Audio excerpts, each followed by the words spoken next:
Airplane just crashed over Ohio after just 2 weeks has passed after the airwell toxic material crash, and this airplane has crashed exactly today because of having inside on the board the 5 members of the team who were supposed to investigate the toxic material. Spooky.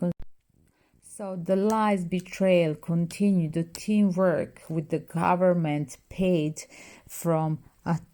being paid from somebody that they are going to regret, from a war profiteers, multiple lies, more promises but lies delivered. The justice has to be served by delivering this that they're trying to cover up this